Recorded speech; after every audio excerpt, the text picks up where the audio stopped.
Hello everyone, this is Bronx Borough President Ruben Diaz Jr. First, let me begin by saying that I hope and pray that all of you and your families are safe and in good health, especially as we approach this holiday season. I wanted to be with you today, even though we can't be together personally, to first celebrate and congratulate Sobro for nearly 5 decades of service here to the big people of the Bronx and the small businesses of the Bronx. When I say that the Bronx is God's country, is because God's work is happening here every single day, and under the leadership of Lourdes Sabara, Sobro continues to show that Bronx DNA of resiliency. That resiliency that's needed now more than ever. The pandemic has really hit us hard, but this discussion today will allow for us to strategize on how to move forward, how to reimagine, how to continue to get the resources at every level of government so that we can have the multiple units of housing that are needed here in the Bronx, the resources that are needed for the small businesses who are the economic blood of our borough so they can continue to create jobs and provide services, and the education that our Bronx residents need in order so that they can get ahead. We are not out in the woods yet, but this conversation and the organization like Sobro will ensure that as we continue to get out of this dark moment in our city and in our nation, as we continue to find ways to combat this horrific pandemic that has made so many of our families suffer through ailments, that the Bronx will be bigger, better, and stronger than ever. So for that, I want to thank you. For that, I look forward to see all of the wonderful ideas that come out of this conversation, and I and my team will do everything possible over the next year at least while I'm still in office to make sure that we execute in a way where we can show the nation that the Bronx knows how to get it done. Felicidades, and I wish you another 5 decades of hard work here in the Bronx and in the city of New York. See you all soon. Hello, my name is Lourdes Zapata. I've had the great honor to serve for over a year now as the first Latina president and CEO of the South Bronx Overall Economic Development Corporation, commonly known as Sobro, a nonprofit, full-service community development organization which has operated for over 48 years. I want to thank our board of directors, our staff, our community partners, and leaders for the warm and engaging welcome I've received upon my return to my community and to Sobro. When I first stepped into this role, Sobro was facing significant fiscal and programmatic challenges. I'm pleased to report that we've managed a sharp turnaround through fiscal restructuring, re-envisioning and reorganizing the management and staffing of our programs, and we are now in a much stronger position. We've also been leveraging our robust local and regional partnerships to fortify our services to our community. Annually, we serve over 5,500 Bronx and Harlem residents with our comprehensive and innovative approach for preserving and developing quality and sustainable affordable housing, providing critical services for small and minority-owned businesses, and delivering programming for adult and youth education, as well as vocational training and community redevelopment initiatives. We can all attest to this challenging year, which has disproportionately impacted the communities and residents we serve. As New York entered a statewide pause order in March, and New York City public schools were closed, Sobro also closed its doors for on-site services. However, we continue to evolve and adapt to ensure that our programs and initiatives remained accessible to those we serve. Sobro was proud to distribute over 40,000 masks to businesses throughout the Bronx, 10,000 sanitizing kits to residents, 300 bags of groceries to our seniors during this time. In September, Sobro's doors reopened, and we've prepared ourselves to provide safe, accessible, remote, and in-person services. Our youth and workforce programs are fully operational and ready to support the educational and vocational needs of our students in the Bronx and Harlem. We've increased our services to our struggling small businesses with technical assistance for accessing funding, and we continue to provide safe, sustainable, and affordable housing.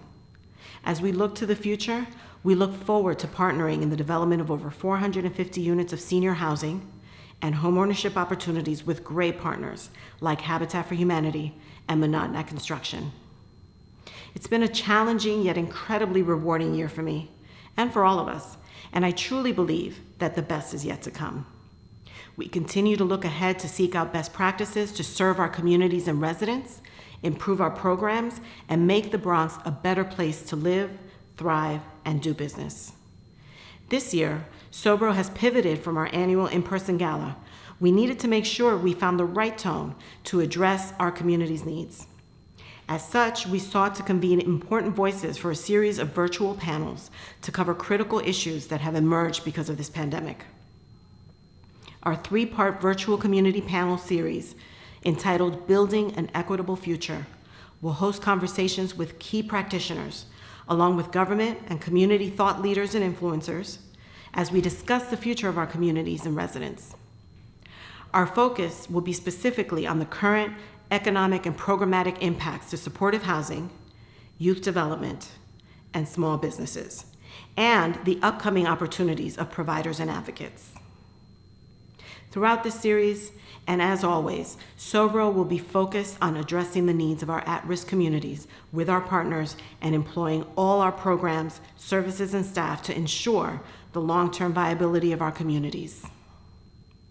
We hope you enjoy our series, learn about issues and innovative solutions, and that you will become a part of our Sobro family, helping us to create opportunities for all New Yorkers. And now, I'm pleased to introduce our second panel in our series, Small Business, 2020 Challenges, 2021 Opportunities. This session will focus on challenges that affect small businesses in the Bronx today, assessing the funding and educational needs for our entrepreneurs and the needed services they bring to our neighborhoods. We will also explore systemic challenges to ensuring access to opportunities for our small businesses and highlight creative avenues to address these dynamics. Our moderator is Robin Finney-Granston, Sobro's Senior Vice President of Programs, who will lead this important conversation. Here is the panel.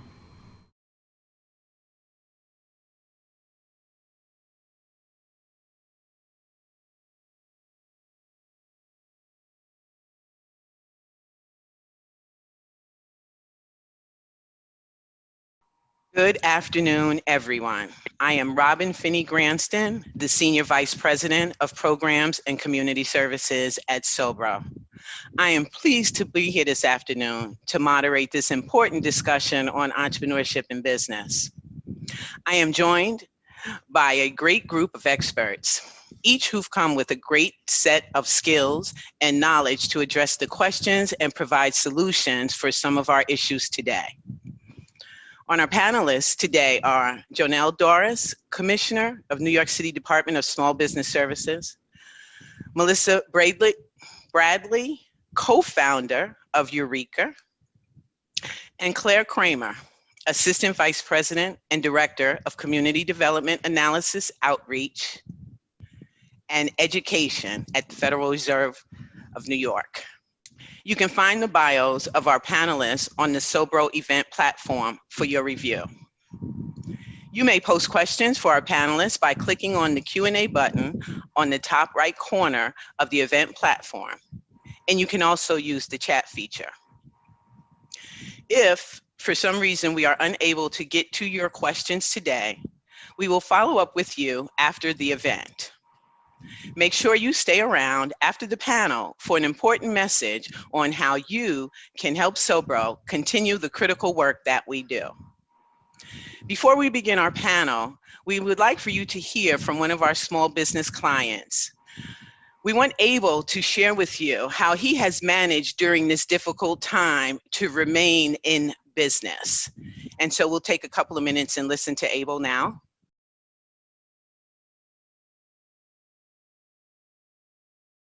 2020 has been really challenging for myself and even more challenging for others. For me, it's been bittersweet. I provide a service that people really need, especially during these times. I haven't shut my doors, but I've heard from countless businesses, asking me, are you gonna stay open? We're doing no business. Do we stay open? Do we not pay the rent? What do we do? The question is, now what? And that's where the politicians really need to step up here and make the right decisions, because Our lives and the lives of many others and the lives of businesses are hanging on the balance based on what you do. We have an incredible organization in Sobro that has been around for many years fighting for communities like the Hub. And hopefully they can put a little pressure on these politicians to make the right decision as to when to open and the aid. If we're not going to open, the money has to come. And the question now is, what happens to all those arrears that are getting put on the back burner? Eventually, they're going to want to get paid. And that's a reality that we have to deal with. This is why we need to make decisions today. And hopefully, with the help of Sobro, we'll get there. Wow. What an exciting and disheartening video. Abel's question to political leaders is now what? So let's have a conversation on now what. The entrepreneurial ecosystem requires participation from many of the community members, especially policymakers. However, there are many entrepreneurs like Abel who don't feel like policymakers are filling their roles as active contributors. Melissa, can you provide some tools that entrepreneurs can incorporate to be able to stay alive in the current environment and thrive after? Sure, and it's a pleasure to be here. Thank you for having me. I think there's three key things that I would say. Two are about the business and one is about the larger macro environment. I think first is, getting your financial house in order. And I know that that's easier said than done for some, but I think really understanding what are your cash flow needs, where can you make changes, and how much money do you need? There are lots of programs out there, particularly grant programs run by large corporations. We hope that there's going to be some more federal dollars coming down the pike. And so just being prepared for opportunities that are at the door and that we know are coming as the commitment to small business hopefully continues through 2021. So I'd say first, getting your financial house in order. The second thing is being mindful that everyone's life has been completely disrupted. And so who your customer was may be the same, but how you reach them is going to be completely different. And so really take time to step back and say, what is my new marketing strategy? What is my new marketing plan? And how will I use them? I've seen so many businesses go digital, but digital, there are some tricks. There's tricks of how you get up to the top. There's tricks of how you get people to click. And so really dig into some of those and ask peers, because there are clearly some amazing influence out there that may be very well in your backyard or down the street that can help you really understand and manipulate social media, because it is a game and there is a way to use algorithms to really move yourself to the top. So the second thing is to really get educated about how to use and leverage social media and technology. The third thing that I think we heard from Abel is talk to politicians. And this should not be something because we're in a time of crisis, but just ongoing. I understand that people may say it's an opportunity cost, but the reality is, as a business owner, you have fiduciary duty and responsibility to your business. And part of that is really being plugged in and connected to what is happening around you.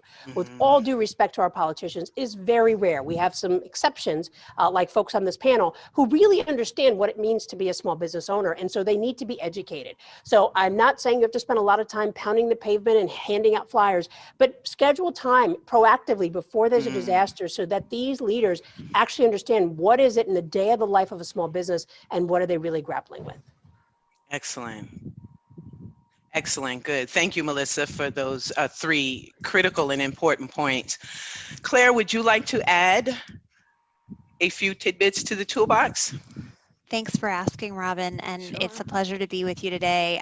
I'll begin, as I must begin all statements, with a disclaimer. The views I express are my own and do not necessarily reflect those of the Federal Reserve Bank of New York or the Federal Reserve System.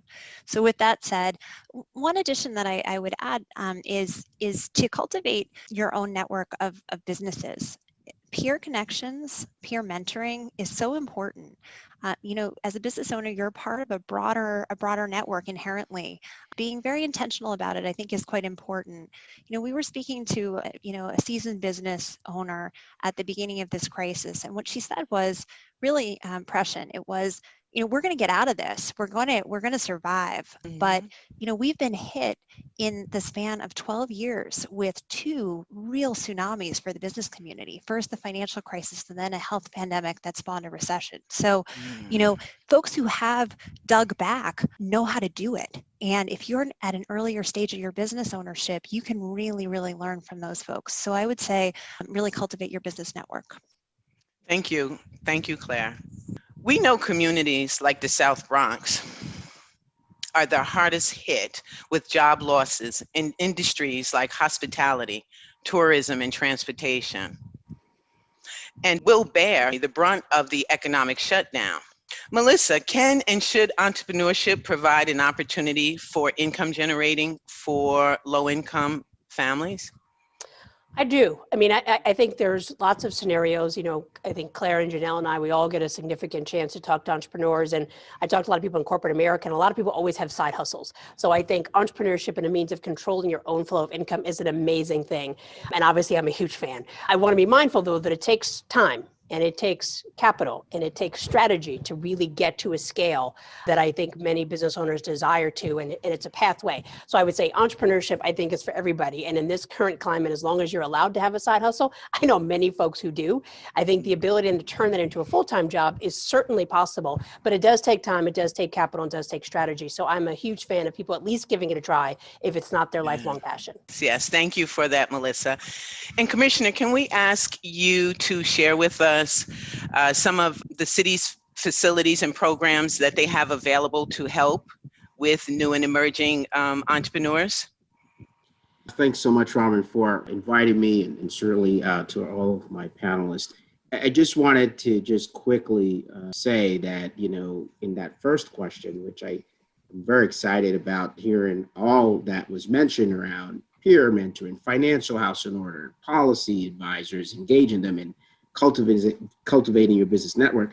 We're sort of pushing, as part of our sort of restructuring, how we're doing our work, three really important pieces. One is around the concept and principle of innovation and making sure businesses are finding innovative ways to serve the communities they're in, right, to increase revenue.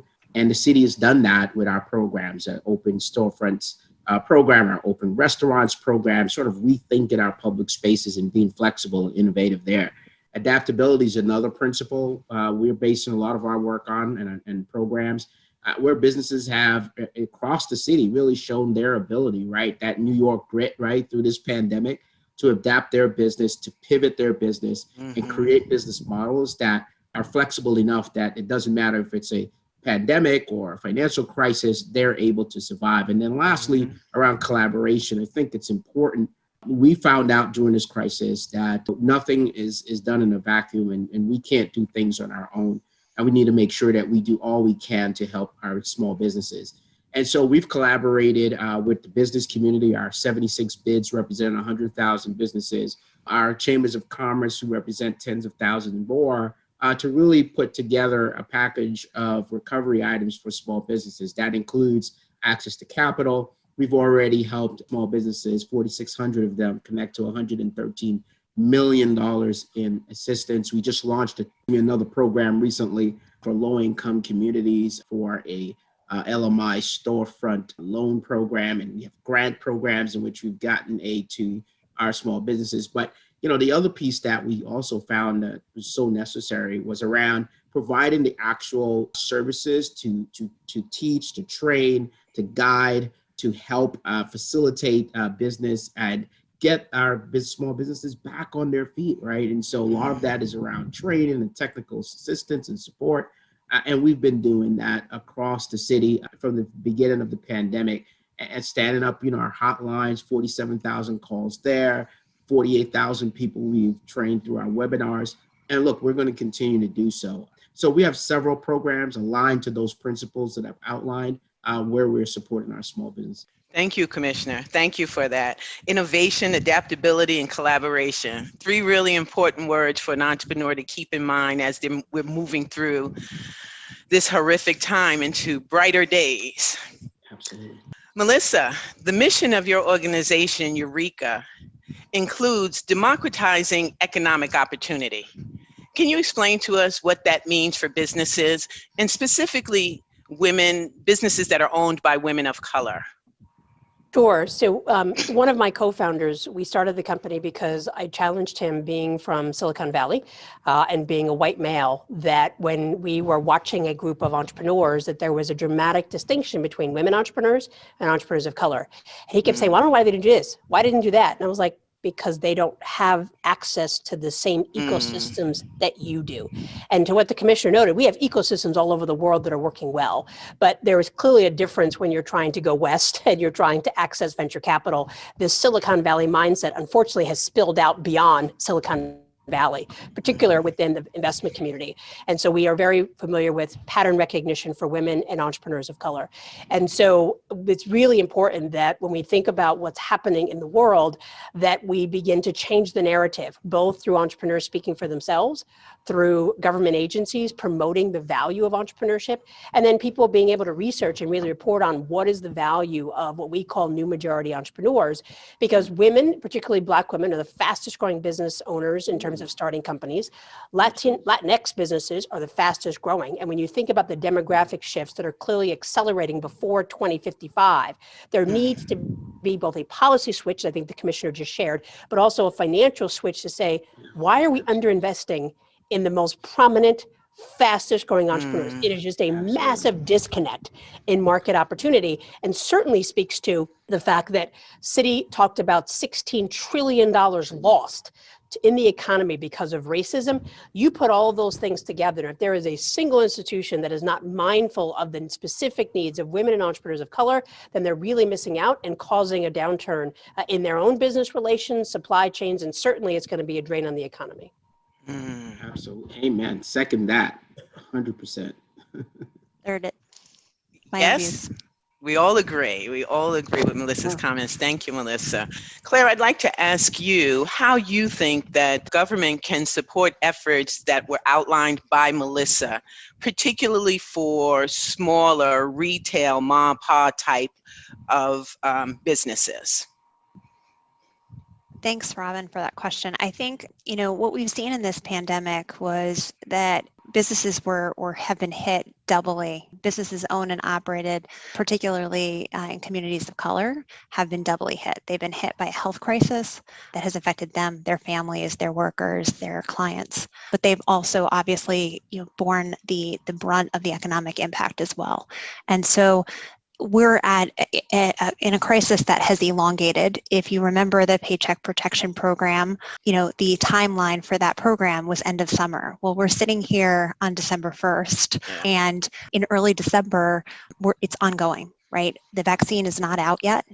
It is going to be some time before it is in wide circulation, and businesses are pressed to say, hey, look, my revenues have dropped precipitously. Even if they have successfully pivoted their businesses and been able to survive and grit it out through this time, it's an uncertain couple of months at the least that they face ahead. And so the question really is, what's the right combination? Because I really think that it is a combination of tools and policies that will work for businesses. And I think you can divide them into at least two practical buckets. One is the health bucket. What are the protocols? What are the procedures? What transparency can we have about what it means to operate a business safely in the environment? And you've seen very conscious efforts on the part of New York City to lay out those guidelines and cities like New York City to provide guidance for businesses and to communicate with the business community. But I think that transparency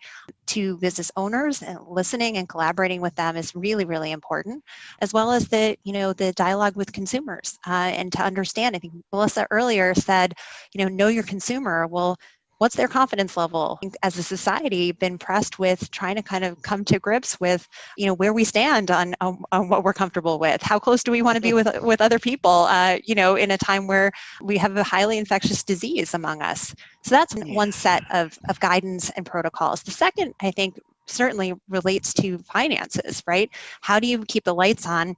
How do you keep afloat? And I think here, this bucket of policies relates to everything from what's the situation with rentals, commercial rental space? What breaks are there for fixed costs? If you are a business owner and you've seen your revenues decline considerably, and yet you're bound to a rental contract, how are you going to keep on going? And so I think those dialogues, those situations, what relief there can be potentially for commercial tenants, and the guidance related to that, I think, is an important issue for many.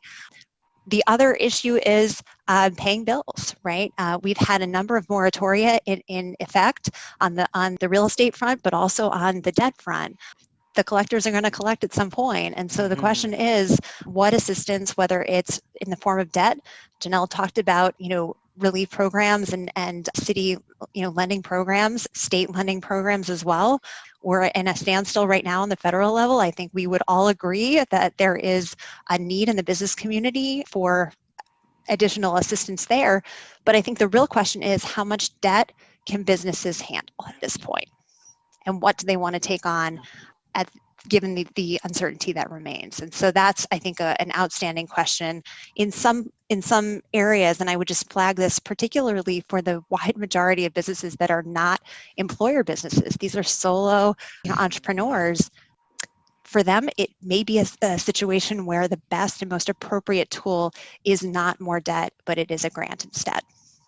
Thank you, Claire. Good information for our small business owners to take into consideration. Commissioner, would you like to add to the question of the support for small businesses provided by the government during this time? Yeah, absolutely. I've always thought of the idea of being a former small business owner myself, that entrepreneurship is really the key to create generational wealth. And, government has a role to play in that. I really believe that at this point, we've got to do our part as government, right, to make sure that entrepreneurs are equipped both from a policy standpoint, but also that the environment, right, the business environment is conducive for growth. And I think that is our role right now, to make sure that we do that. So above all the things that we're doing, specific programs for women entrepreneurs, for Black entrepreneurs, which we launched with one of its kind in the nation, to really zero in on those specific communities, right? Specific communities, like the Bronx, when we talked about the Bronx and the unemployment rate being several percentage points at 17.5% over what is in the cities at 13%. So, well, what are we going to do, right? We've got to help and assist those businesses in those communities that need it the most. And, I think Claire talked a little bit about sort of I call it the trifactor, right? We've got sort of high COVID infection rates, but also high what we would call first responders, really, and essential workers. And then on top of that, the challenge with small businesses in those communities receiving, not enough aid during this crisis because of whatever structural issues that they may have, no relationships with banking communities and so on and so forth that these businesses have. So when we create programs, when we design programs and aid and assistance, as Melissa talked about, sort of the disconnect between where we see innovation and growth versus investment, and making sure that we as government help facilitate that, right? That's why we're there. And so, look, we've got a significant way to go, but I think we've got the foundation, and I think we've got the will now, as folks look at this going on 8 months or more, where we thought originally this was going to be about a 2-month thing, right? If you remember, but now it's continued to extend. So certainly a lot more government can do, but if we really focus and be surgical and help those communities that need it the most, I think we'll be more effective. Thank you for that, Commissioner. And at SOBRA, we do appreciate the partnership that we share with the city in terms of delivering those services to the business community. Absolutely. And look forward to continuing to do that. Claire, I would like to ask you about the role that you play at the Federal Reserve Bank of New York, where you examine small business needs. Would you share with us an overview of your annual analysis and some of the information that you found in terms of trends? Yeah, happy to share what we've been learning over the last several years. So we do an annual survey of small businesses. We work in partnership with a wide network of groups across the country, including SBS and others. And, what that it allows us to do is really to look deeply into the experiences, the lived experiences of small businesses, employer firms and non-employers. We're able to look at women-owned businesses, veteran-owned businesses, businesses owned and operated by persons of color. We can dig deeply into the Latinx experience, the African-American business ownership experience. And what we know is first of all, that looking at data from gathered right before we went into the pandemic. So if you recall, it seems so long ago, but that was the end of essentially a 10-year expansion, economic expansion. And we posed a hypothetical question to the businesses who took our survey. And what they said was, in response to a hypothetical 2-month loss of revenue, would they be able to stay afloat without taking any dramatic action? And the overwhelming majority at the end of a 10-year expansion said that they could not, that they would have to most likely lay off workers. They would most likely have to dip into their own pockets in order to survive that. Now, as Janelle just stated, initially we thought this was going to be an experience, a pandemic that kind of mirrored that 2-month loss. Obviously, it's expanded way beyond that. But what we know is that the cash reserves were quite small, even at a time that was pretty flush, comparatively speaking. So they entered the crisis with real headwinds. What we also know is that typically, small businesses are small. You've got, gazelles, and we've got, fast growing businesses among them, but the bulk of small businesses are lean and mean, and their typical cash needs and financing needs are well under $100,000. And you saw that in the Paycheck Protection Program applications. The majority of the applications were for small denominations. Now, what we know about the funding situation in America is that those are not denominations that are hugely profitable for a lot of lending institutions. And so that has created a situation in America where, for legacy reasons, for certainly structural racism, issues that we're grappling with as a society right now, we've got a lot of work to do in terms of building a financial ecosystem that works for small businesses. We know through our survey that there definitely are disparities in access to, say, small banks among minority entrepreneurs.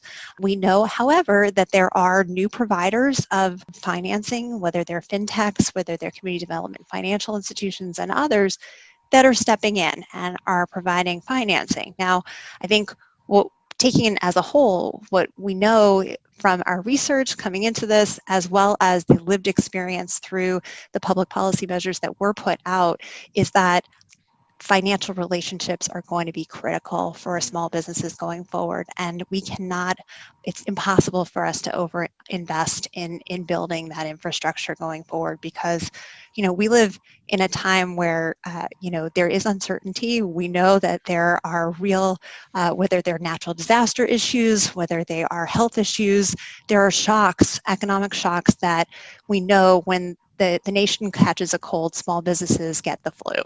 So we're going to be grappling with this, and we're going to have to think through how we can take this time, I think, to build some of the innovations that have been launched in the context of this pandemic. And one thing that I'll just flag is the Small Business Administration, which was, kind of the nucleus for the PPP program.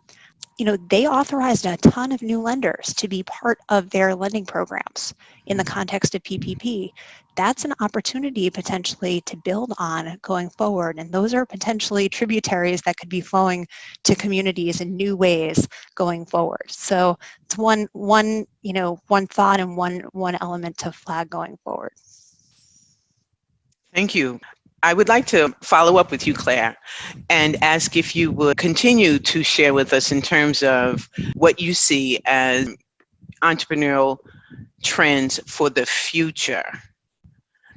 Yeah, I think that one thing that's really important, I had spoken a little bit about financial technology. We call fintech firms, whether, it's PayPal, it's Square, it's others that are really, using the benefits of technology. I think one thing that's really true in America right now is that we're grappling with a digital divide, and we're seeing this manifest itself in communities across the country and in ways that are probably surprising. I think as a New Yorker, you don't sort of think about the digital divide necessarily being so acute in our own home state. And yet we've got room to go in order to connect communities and to really, I think, unleash a lot of creativity and entrepreneurism that, we know that our residents have. So, I think though that there have in the last 10 years or so been so many new players in the financial technology space that are really revolutionizing how capital is dispersed, and they're disruptive in a lot of ways. And I think one thing that we've really paid attention to is those channels can move capital really, really quickly. And small businesses, when they need money, they need it fast. And sometimes they don't have enough time to wait, for a very long loan application process. And so, I think that that's something that we're going to be paying attention to going forward. How does this shake out? There's a little bit of a tension in the sense that when we survey small businesses, we ask them about their experiences. They don't like the waits that they sometimes encounter at more traditional banking institutions, but they like the rates and they like the customer service. The financial technology companies, if I can, admittedly, I'm lumping them together, and there's a wide array of them. But on the whole, the businesses that we talk to, are less satisfied with their experiences with financial technology companies, but they like how quickly the money comes into their bank accounts. And if we go back to the issues that we've talked about here about cash flow and how tight it is, particularly as we're kind of grappling with this health crisis that spawned a recession, they're going to be grappling with these issues and cash flow issues for some time. And so that speed of capital, I think, is something that, it's an element that we're definitely going to need to pay attention to.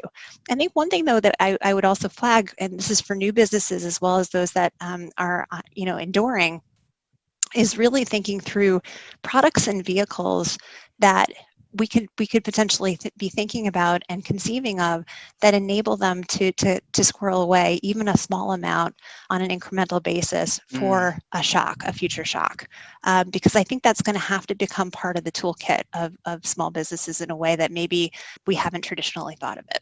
Thank you, Claire, for that really important and valuable information.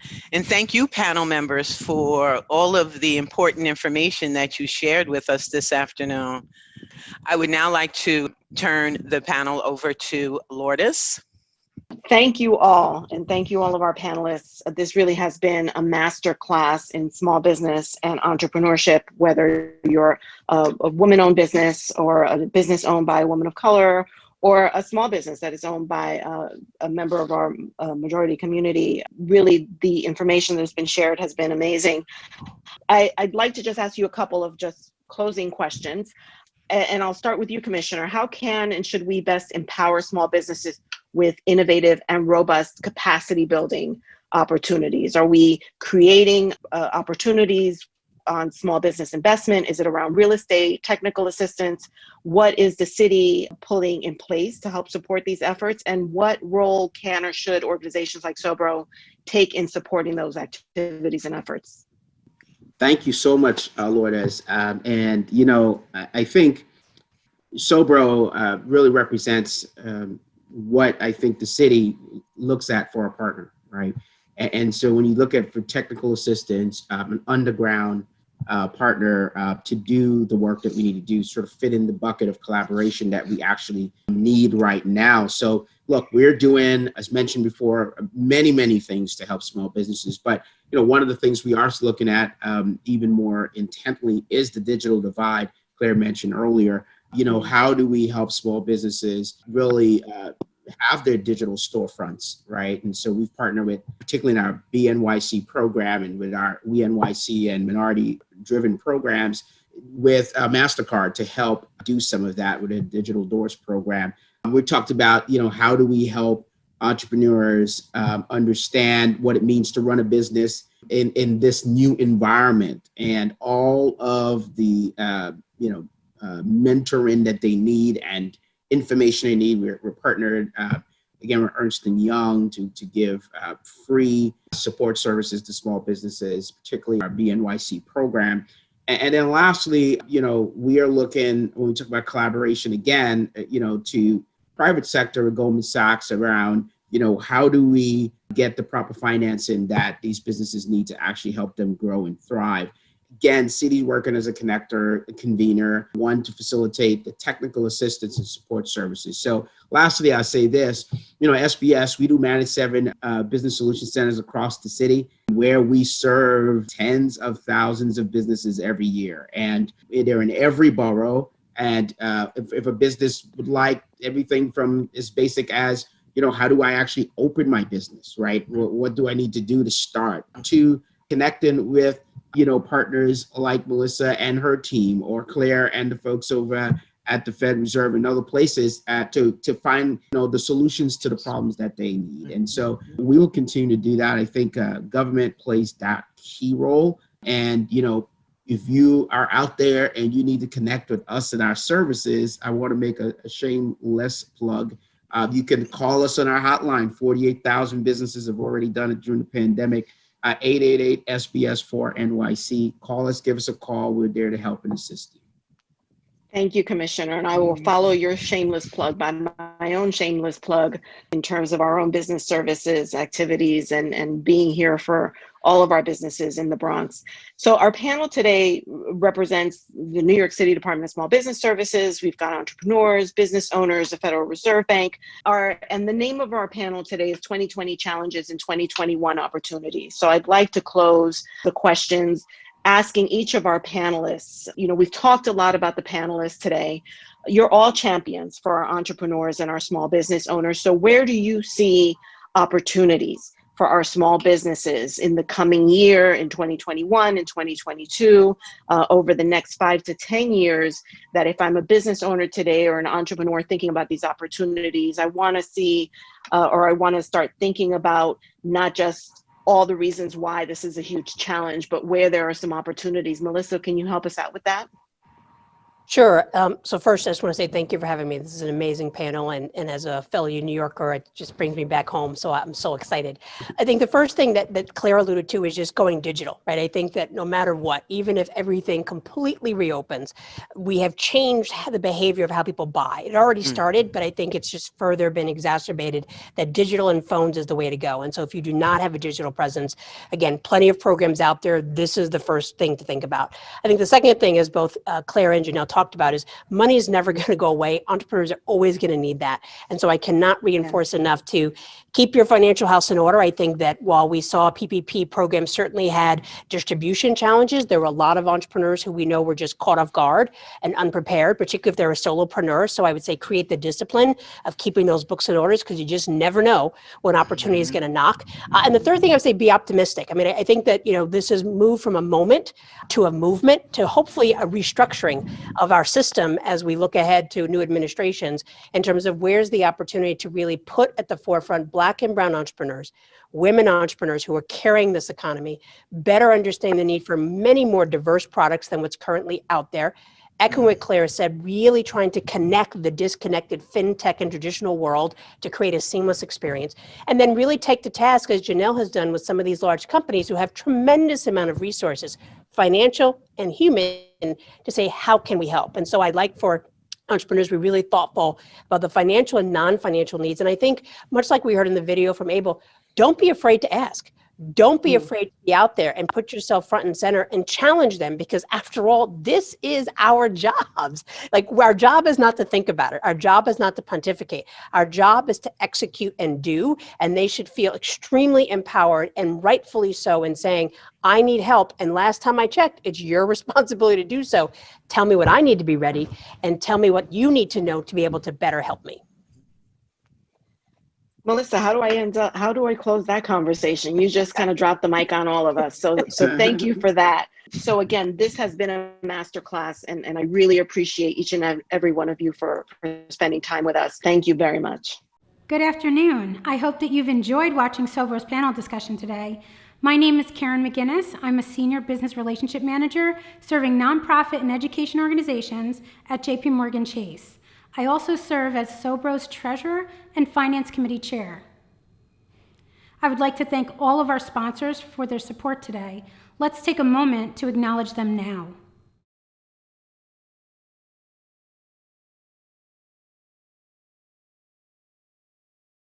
Thank you again. I'm here today to ask you to consider becoming a part of Sobro's giving family.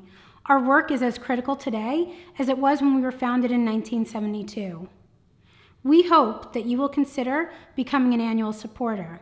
Here's how your dollars will be put into action. A $50 donation will go towards Sobro's Snack Pack program, serving healthy snacks to local youth attending our after-school programs. For many young people, their last meal of the day is the food they receive at Sobro. Your $100 donation will help ensure we secure the additional cleaning and sanitizing products, as well as PPE, to keep our kids and staff safe when we're together for our programs. We are continuing to strengthen our virtual programs to ensure ongoing education and engagement for our youth who are learning outside of a classroom setting. Your $250 donation will help support creating content and the necessary internet bandwidth required to keep connected with our youth and to keep our programs strong. Your annual donation of $500 will provide Sobro with the necessary funding to provide 10 students with individual counseling, weekly group meetings, career counseling, attendance outreach, and college readiness counseling. A $1,000 donation will ensure that 3 young adults attend our Youth Build program for 1 year, which helps at-risk youth from age 17 to 24 earn their high school diplomas and develop the skills and knowledge to obtain industry-recognized job credentials and employment. We hope you will consider one of these options today, but every dollar counts during this challenging time. A monthly sustainable donation pledge of just $25 can go a long way to support Sobro's comprehensive programs all year long and make a difference in the lives of our residents. Consider a donation today. You can donate easily by clicking on the donate button on this event platform or by going to Sobro's website at www.sobro.org and click on Donate There. We are so proud of the work that Sobro continues to provide our communities and our residents. Our work is critical in building an equitable future for all New Yorkers. Thank you to all of our community leaders for their continued support. Please consider donating today to help Sobro in their efforts. Thank you all again for participating in the panel discussion. We hope to see you in person in the near future.